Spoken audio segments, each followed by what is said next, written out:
Madame la présidente, monsieur le ministre, madame et monsieur le rapporteur de la commission des lois, chers collègues, ce projet de réforme de la fonction publique est le fruit d'un travail conjoint de l'Assemblée nationale et du Sénat. Examiné selon la procédure accélérée, le texte a été enrichi par les travaux du Sénat qui, fidèle à sa démarche, a travaillé avec pragmatisme et volonté de construction. La situation des conseillers techniques sportifs, dont a largement parlé mon collègue Savin, dont l'inquiétude a été dissipée par l'adoption d'un amendement en première lecture au Sénat, confirmé par la commission mixte paritaire, en est l'exemple. Première lecture au Sénat, près de 1030 amendements ont été déposés, 279 adoptés. C'est sur cette base que la CMP a été conclusive. Ainsi, cette loi instaure des lignes directrices de gestion relevant plus d'une évolution que d'une transformation. Les apports du Sénat sont substantiels et permettront de mieux répondre aux attentes des employeurs territoriaux, de mieux récompenser le mérite des agents et de mieux accompagner les personnes en situation de handicap. Apparaissent ainsi dans la fonction publique les outils du privé. La rupture conventionnelle sera expérimentale pendant 5 ans pour les fonctionnaires. De même, des dispositifs que les associations d'élus locaux réclamaient sont introduits, la rémunération au mérite collectif, la procédure disciplinaire revisitée et la limitation du droit de grève dans les collectivités. Le contrat de projet est un outil intelligent. Il a été étendu aux catégories C pour faire de véritables équipes projets. La société bouge, les carrières aussi. Il faut faciliter les allers-retours public-privé. Le texte ne remet pas du tout en cause, d'ailleurs, le statut.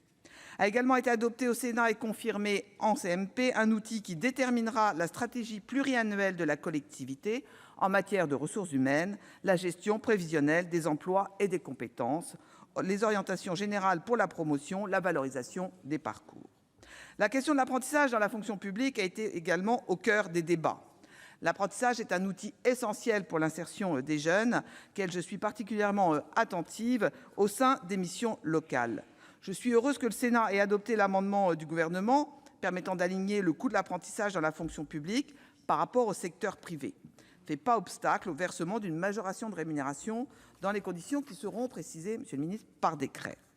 Le Sénat, garant de la situation financière des collectivités territoriales, a favorisé le financement de l'apprentissage dans les collectivités grâce à l'intervention, et ça a été justement dit, de notre collègue Gatel. Il sera pris en charge par le CNFPT à hauteur de 30%, par l'État à hauteur de 40%, soit un montant de 31 millions d'euros.